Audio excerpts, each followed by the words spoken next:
Thank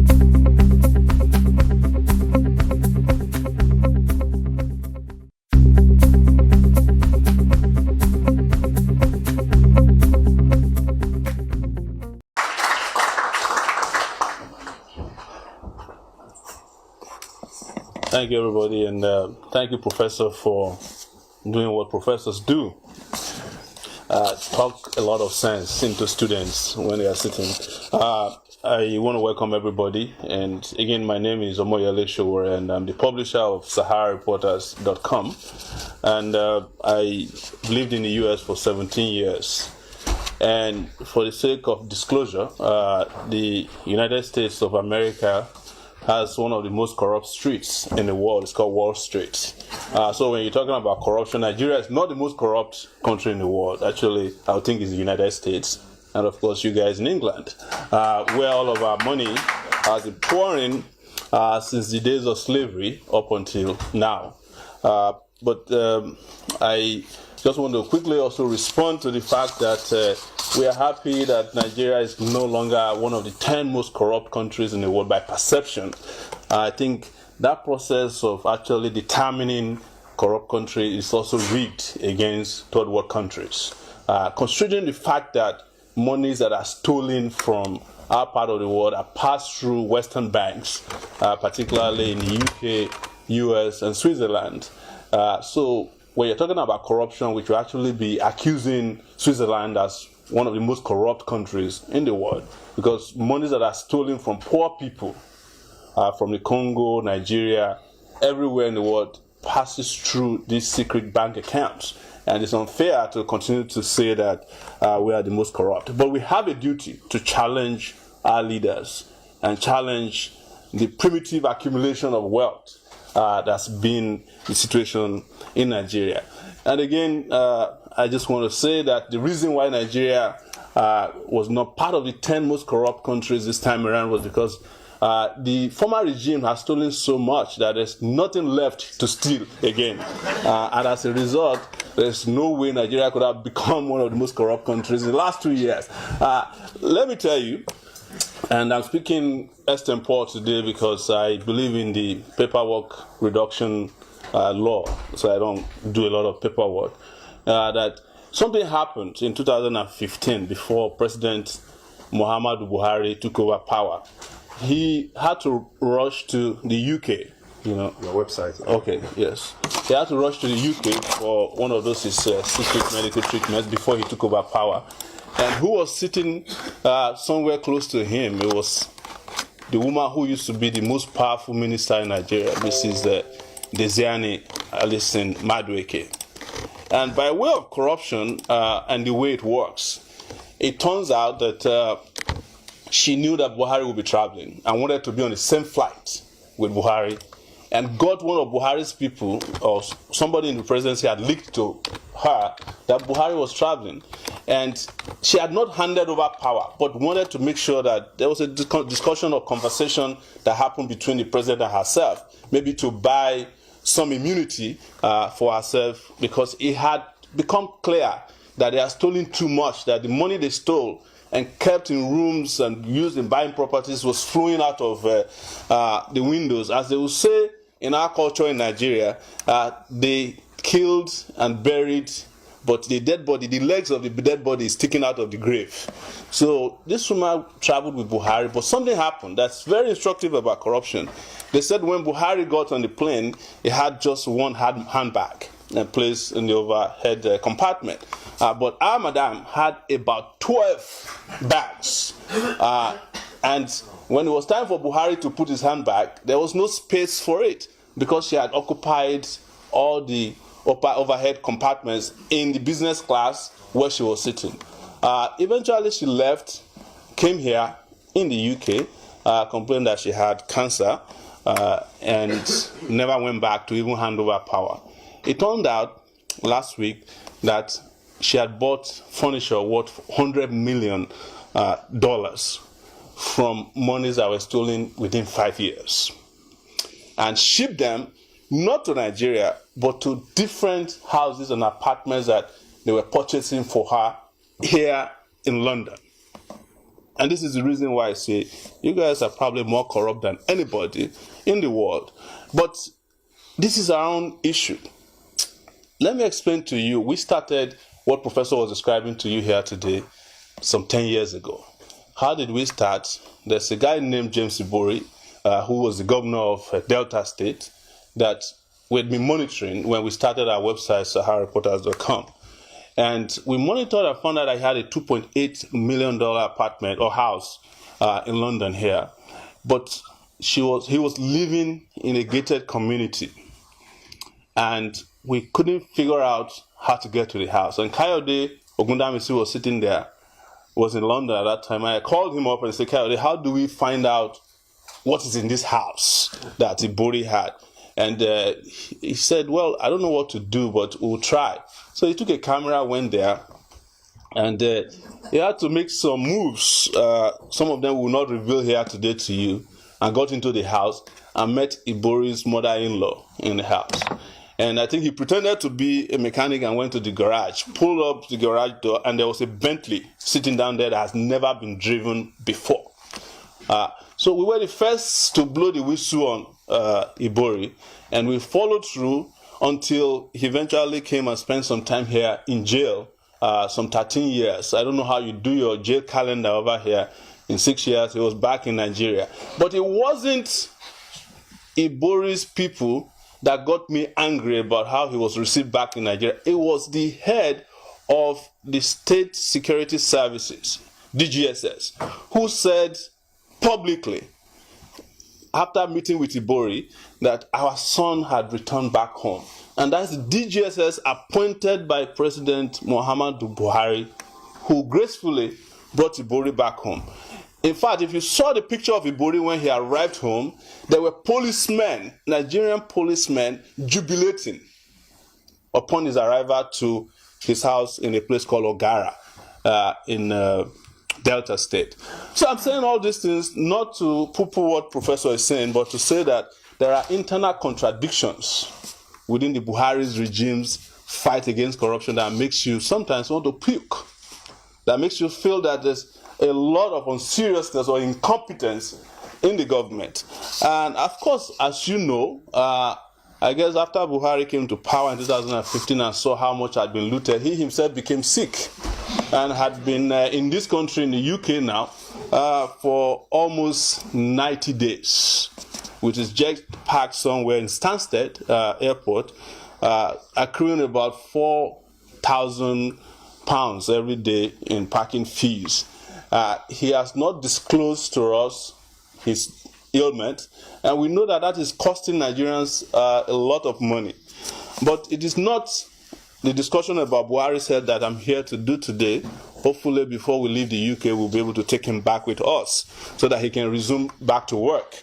But to also say that over time, using social media, using modern technology, we have been blowing the cover of corrupt people in Nigeria almost single-handedly with a number of citizens. As a matter of fact, we had found out as of 2005 that Nigeria's current Senate president had a $4 million house here in London as well, that had a golden door knob to it. We went there, took the pictures. Nothing was done about him. There were monies that he looted from a bank known as Societe Generale Bank and transferred again to the UK through the normal channels that you guys get money from, and purchased a lot of properties here. What did they do with him? They rewarded him with the number 3 position in Nigeria. He's Nigeria's Senate president today. We found houses bought by a former governor of Edo State. His name is Lucky Igbeneghu. Lucky Igbeneghu used beneficial owner to buy his house. In fact, it took us almost a month to figure out the owner of that house. It was when they were throwing away mail out of the house where we had been laying siege for several months that we found a gym membership that had his name, because otherwise he didn't buy the house in his original name. When Lucky Igbeneghu was caught in Nigeria and punished, he was fined 3 million naira, to the extent that he felt that it was so ridiculous, he went to the trunk of his car and paid the judge right there the fine. That was the punishment that Lucky Igbeneghu had. Of course, nothing else was taken away from him. You can imagine the toad who had, if you see Lucky Gbined, anybody knows him, that he's not even health conscious to the extent that you would think that he'll be a member of a gym. But they buy gym membership regardless. But there's another thing that is also very important that you should know, is that when you talk about how money is stolen out of Nigeria, it is not only in buying properties or buying cars or yachts alone.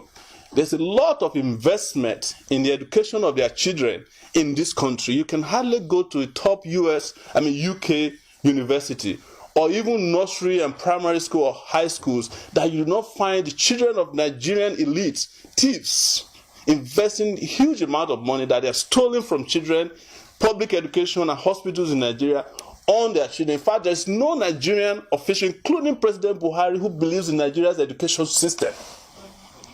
Buhari's children are going to school in this country.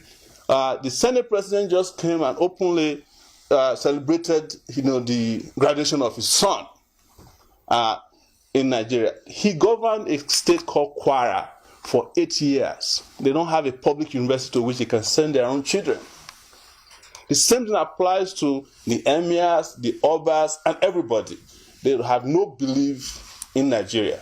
But what we've been doing, and I've been going back and forth, is to use social media as a tool for exposing this, to the extent that I feel like Nigeria owes me a lot of money in back pay when it comes to whistleblowing, because we started what we call whistleblowing today, and we do it even almost the best, to the extent that in some cases the kind of work we do forces the hand of government to take action against the corrupt elements in the society. And sometimes when they do, we also follow judges who are involved in criminal bribery to expose them, to ensure that somehow Nigerians get justice. But what is most important in what we do is an African culture that is known as public shaming. Because sometimes the only justice that the Nigerian people get against these criminals is the ability that we have developed to name and shame them across, particularly, social media. I used to laugh about something that when we write about these public officials, they don't care. They have become immune to, negative publicity or publication. In fact, most of them own all the major newspapers in Nigeria. But social media has done something that is psychologically powerful. When you write about them now, their children, friends in the universities where they send them around the world say, oh, I saw your dad's name. They say he's a thief in this country. And usually that is what is most painful to them. When they will call me to threaten me, which they do all the time, they say, if you had written about me, I wouldn't have, I wouldn't mind, but why would you write about me? And, my son just called me from London that they say I'm a thief. As Professor said, they say, but how much did I steal? Or sometimes they say, am I the only thief in the place? And my encouragement to them is that if you are not the only thief, tell us about the other thieves. And quite honestly, they whistleblow against themselves too. And they say, well, the house next to my house is also owned by another governor. So why is it that you're only talking about me? As you know, it is not only in the UK that they have houses. There's a favorite neighborhood near Washington, D.C., known as Potomac, where they also have choice properties. But these days, they are no longer buying properties too much in the UK or Europe. I guess Chinese money and Russian money is just too much for them to compete. They have moved to a place known as Dubai, where they buy huge amount of property, and those places you actually can't track them. Or they go to China.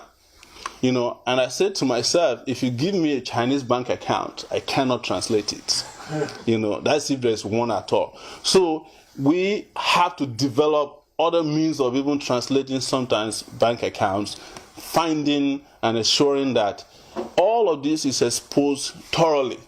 I will tell you, sometimes it's very painful when you see some of these cases that are being talked about now. We have been tracking Desiani from the first day she became the Minister of Petroleum Resources. Not only were we tracking her, we were exposing some of her dalliances with some of these young people, because a lot of them are also romantic. She was romantically linked with our former president. We said it. We put it out on social media. And sometimes people say, well, you are disclosing too much about these people's lives. But today, you have heard that everything we've told you, both in pieces or in well-written long-form stories, have become true, to the extent that we can almost disclose today that Desiani, by herself, might have stolen almost $50 billion. It's not all the money that they steal that are invested in real estate. The biggest part of it is also invested in elections.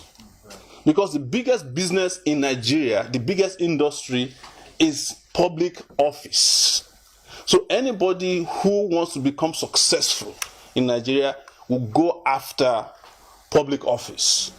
And in getting public office, you have to have a huge war chest. And huge war chest allows you to bribe election officials, police. It allows you to carry out assassinations of your opponents whenever you want and get away with it. And then allows you to grab power. And when you grab power in Nigeria, power is power, as you can imagine in the rawest form.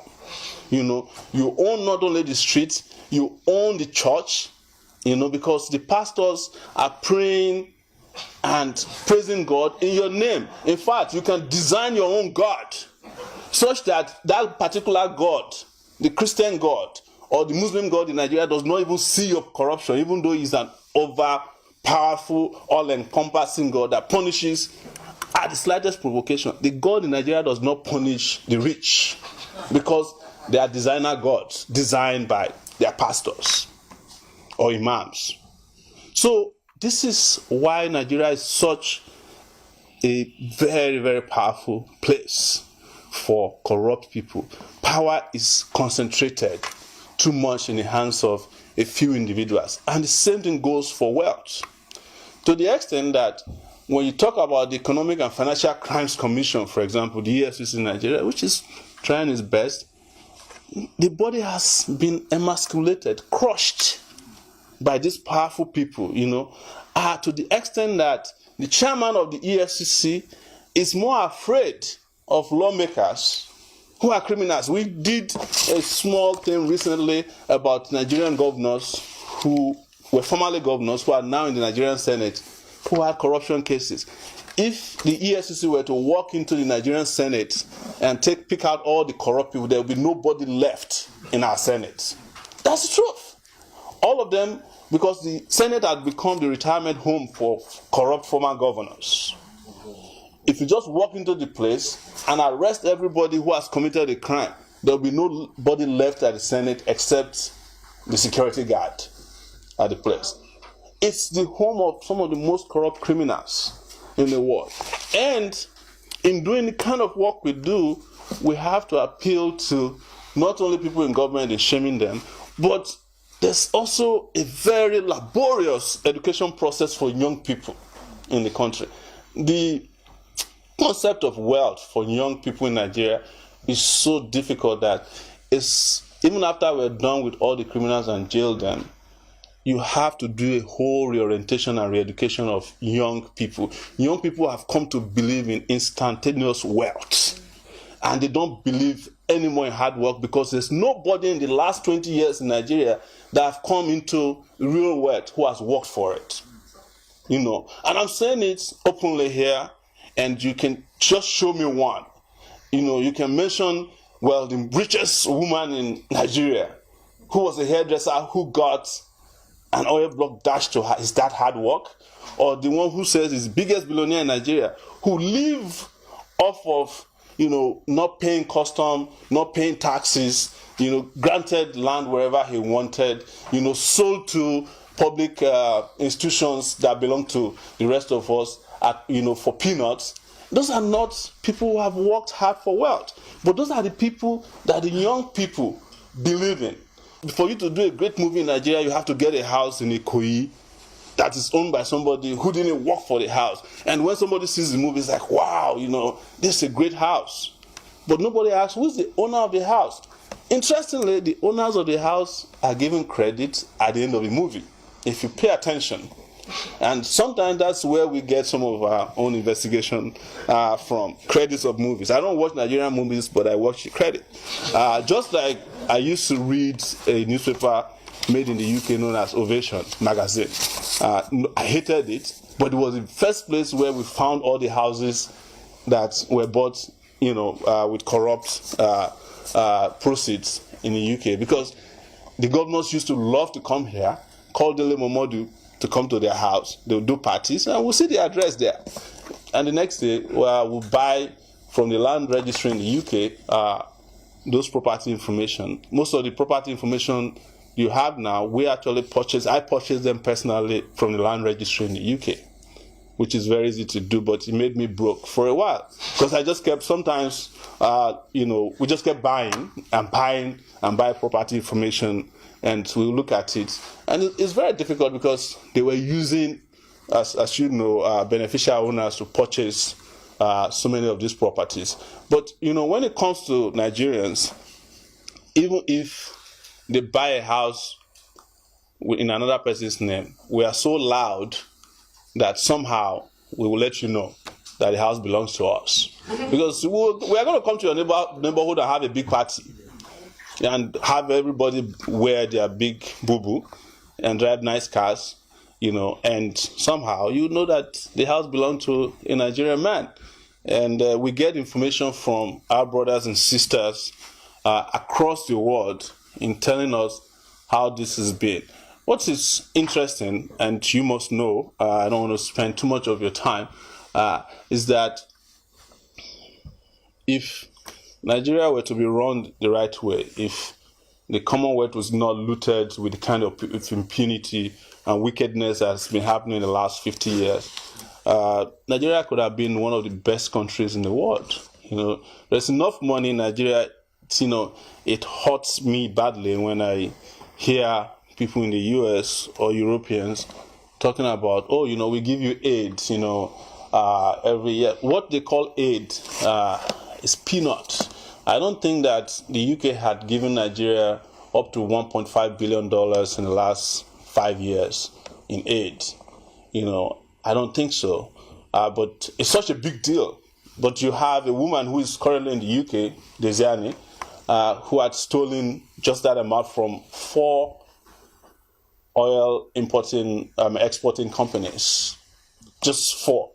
We're not talking about several other ways that she has squandered money or had frittered money away from the country, or had mismanaged and embezzled. And she's not the only thief, by the way. I agree with whomever said that there's a lot of them, including the former president and his wife, who shamelessly went to court to defend money that they caught with her, and she couldn't explain how it was. Not only was she shameless in doing that, they would send people to the court every other week that the case came up, well dressed, to support her, a solidarity group. She had the effrontery recently to attend an anti-corruption book launch in Abuja, where this is true, where she was part of the high table of people launching this book on anti-corruption. Of course, the book was written by one of the most corrupt senators in Nigeria, named Dino Melaye. That's probably some of you don't know him, but I'm assuming that we are talking likely to a Nigerian audience here. So the question is, Prof, you mentioned that a lot has been done and there's not been scandal in this government. I disagree with you. It is your government that the secretary to the government cut grass somewhere in the north with millions of dollars. I think 200 million just to clear grass. And you also made another presentation here that I want to dispute, that illegal recruitment. In fact, Sahara reporters found out that the Buhari regime had the central bank governor illegally recruit children of all the top government officials. And we brought out all their names and nothing was done. Why am I saying that? Just also to challenge you on the fact that a lot of the scandals in this government that were brought out or had been reported, nothing had been done about them. In fact, we can safely say that, and we're frustrated to say so, that there's a special group of people within the government who enjoy immunity and protection from searchlight by the government agencies. I like your group because you're not afraid to speak. Professor Sage is my favorite. I read him all the time. But I think there's a disconnect between what your group says in the public and what the government itself does internally. We had a governor who's from the north who was caught with 500 million naira from the bailout funds that were given recently. He also reportedly has a $3 million hotel that he's building in Lagos. But guess what? He was one of the people selected to come and meet the president who's on medical vacation in the US. That's the governor of Zamfara. So when you have criminals like that who are currently in government and you provide them the kind of access that they have to the president. In fact, we heard at the point that he was almost getting married to the daughter of Mr. Buhari. You are sending the society a wrong signal that you encourage criminals like this to hobnob with the head of state, who you guys have always claimed is a claimer. Nobody knows that because up to today, your presidency hasn't disclosed his assets publicly to us, even though he promised to do this. But as you can imagine, people, if I want to start counting to you here, so many of these scandals that we have found, even in the government of the day, we will be here till tomorrow and will still not be able to end this. But let me say that I have a little position on the whistleblower policy of the government. I don't think that even if people bring wrong information, they should be prosecuted the way they are being prosecuted. And I also think it's wrong to put the whistleblower unit in the Federal Ministry of Finance. That is like asking cats to be guarding, rats. The most corrupt ministry in Nigeria is the Federal Ministry of Finance. So if the Federal Minister of Finance is stealing, what would the whistleblowers do to go to the whistleblower unit in her, in her ministry and say, look, madam, you are stealing, and we found out. What do you think the whistleblowers there will do? That case would never be treated. So the whistleblower unit should be a separate and independent entity of government that is not even controlled by the president or anyone. Let it be a very, very well protected independent entity. You can't put a whistleblower unit in the Federal Ministry of Finance. That doesn't make sense as far as I'm concerned. All of Nigeria's money is stolen mostly through the Federal Ministry of Finance. So it doesn't make any logical or legal sense to place the most important revelation unit in that place. So that's just my suggestion on that. Finally, I want to continue to encourage people to send us information wherever you find it. I'm not saying that you shouldn't give Prof information. You should send your information to the whistleblower people, but you are most likely to get your issue publicized if you get to Sahara Reporters than if it goes to the whistleblower unit. And I can assure you that sometimes the people in government may not prosecute, but our platform will prosecute to the fullest anybody who is found wanting and stealing in Nigeria, including the president when we catch him. Thank you. Nigeria, they use computer. The leaders of Nigeria, they use radio where they turn the knob.